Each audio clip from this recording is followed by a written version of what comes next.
In my previous video a few minutes ago, I did state that Johnston Sakaja's political blunder was for him to support Rigathie's impeachment. And in this episode, I'll just like to dissect onto why not even a single Kikuyu is going to vote for not only Johnston Sakaja, but also they're not going to vote for any UDA candidate. And in this episode, I decided to dissect onto the tribal card because we as Kenyans have to be honest with ourselves.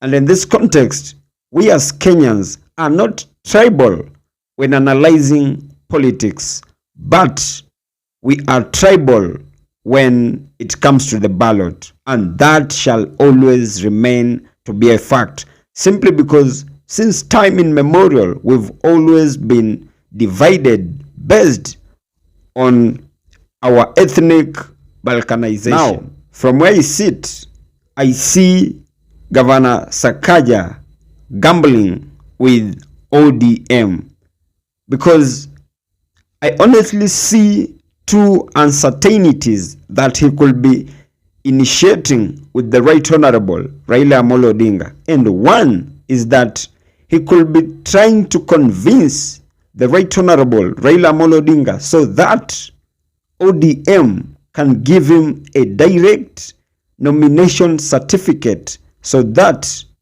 he may have Raila's endorsement for him to secure a second re-election.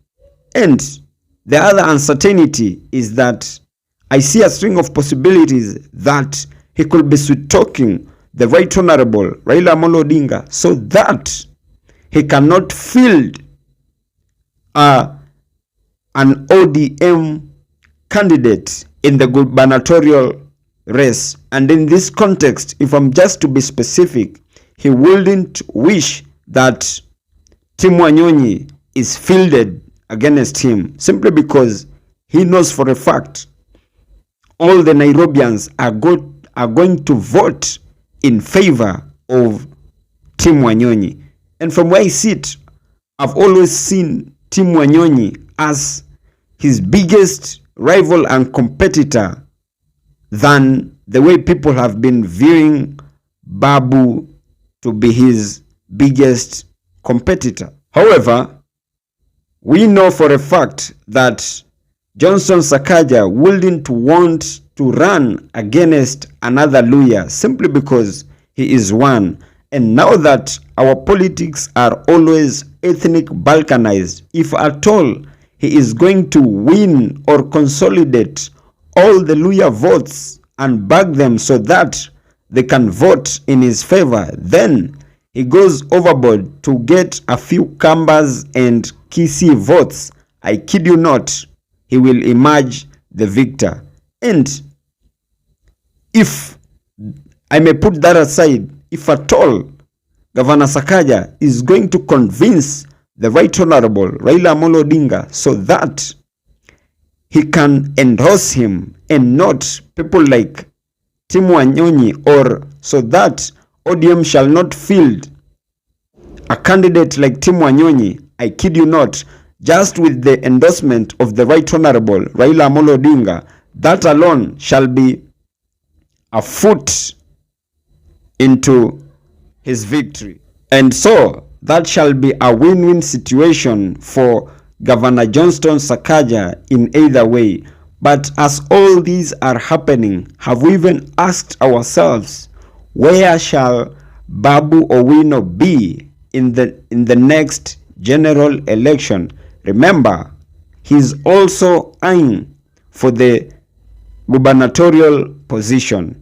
Now, if the Right Honorable Raila Amolo Odinga and ODM endorse Governor Johnston Sakaja, shall Babu Owino have to bolt out of ODM so that he can vie as an independent candidate just for him to race it against Governor Sakaja? Or shall the Kikuyus and Kambas vote against the Luyas to whom shall have rallied against a son of their own for the position, or shall, for the first time in history, Raila's diehard fans vote against Governor Sakaja, to whom it will be Raila's will for him to win the position? Will his diehard fans vote against his will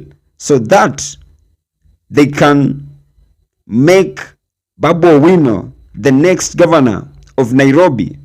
From where I sit, that actually still remains a wait and see situation. But all said and done, we just have to accept that as much as Raila seems to be finished politically, one thing that I'm sure of is that he has a very great influence, not only in Nairobi politics, but rather in the entire country. And back to Nairobi politics, if by chance it happens that UDA sign a pact with ODM purposely for ODM not to field a gubernatorial candidate in Nairobi, I kid you not, Sakaja shall be re-elected. And he shall be re-elected just because of the influence that the Right Honorable Raila Amolo Odinga has. And Babu Owino won't win anything if at all he would have bolted out of ODM just for him to go battle it out against Governor Sakaja, to whom, if by chance it happens that he would have the support of the two main political giants of this country, and in that context, to be precise, UDA, Ruto's party, and ODM, Raila's party. So you can guess who the next governor is. And all these equations, maybe they are going to be quashed if at all we are going to bring the Gen Zs on board, simply because they are the only factor, if at all they are going to vote, not based on their ethnic balkanization, but anything contrary to that. I kid you not, we as Kenyans are not tribal on the social media platforms and on the mainstream media, but when it comes to we facing the ballot paper, I kid you not, tribal we are. But from where I sit, that has just been my opinion.